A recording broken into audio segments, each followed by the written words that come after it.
fine. And I used to be able to do events where I just say, hey, it's either dressy or casual. Now it's like confused. Say business casual. What does that mean anymore? Used to mean no tie, then no tie, no coat, then no tie, no coat, maybe khakis, then no tie, no coat, maybe khakis, maybe jeans, maybe t-shirt. Now it's t-shirt, short, flip-flops. It's going to be a Speedo pretty soon is what it's going to be. Honey, where's my loincloth? It's casual day. And then I did this event in Arizona. I said, what's the dress? They said, snappy casual. What the crud is that? I had to go down to my gay neighbors and go, dudes, help me out. Snappy casual, what is it? Ken, you are casual, but you are not snappy. I mean, it's confusing, but I love my life. I love it. And I had an epiphany, a moment where it all came together. This past summer, we were coming back from vacation. 10 minutes, packed up, and we're going 10 minutes, come to a red light.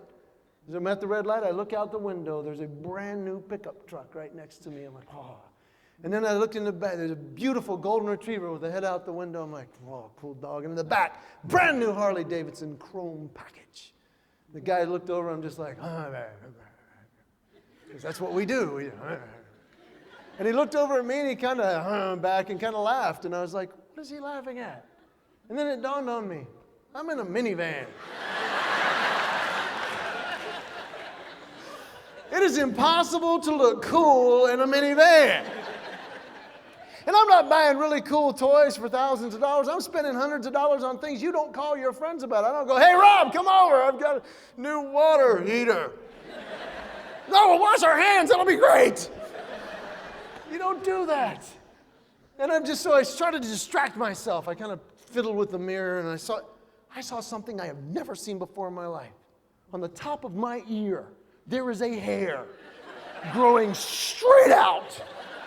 It's like this long. That's not the bad part. I looked at my wife. I said, Heather, look at this. Her response, oh, yeah, I saw that the other day. What? You thought I wanted that there? Braid it with the others, make a little ponytail or something? That was interrupted by my two boys in the back fighting over who gets to pick the movie and who gets the electronic Ritalin. And that was interrupted by them going, Daddy, Kennedy smells bad. And sure enough, the smell waves forward, and I'm thinking, 10 minutes. We've been on the road 10 minutes. Why not 10 minutes ago? Why not 10 minutes from now? And if you are a dad, you know what I was doing. I'm calculating how far can I go, focused, without having to stop before this smell burns my eyes shut.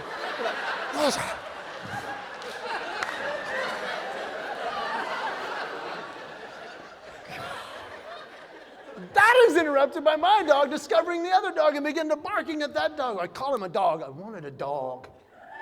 My wife said, let's get a dog. And I'm like, yeah. I'm thinking German Shepherd, Golden Retriever. We have a 12-year-old, 4.5-pound Yorkshire Terrier. It's like having a barking hamster. The only thing dog size on my dog is his tongue. If you took a German Shepherd tongue, grafted it to a gerbil, that's what I've got. He falls asleep, the drool spot is bigger than he is. And the light turned green, and we began to go. And as we drove off, it was as if this voice came to my head, Ken, if you could switch right now, if you could choose right now, you could choose the new truck and the new dog and the cool motorcycle, or you can keep the minivan and the wife that leaves you hanging and the kids in the back and the smell of the barking hamster. Which do you want? I got to tell you, 10 times out of 10, I would choose the minivan because I have found more joy and more purpose and more fulfillment and more comedy material in the minivan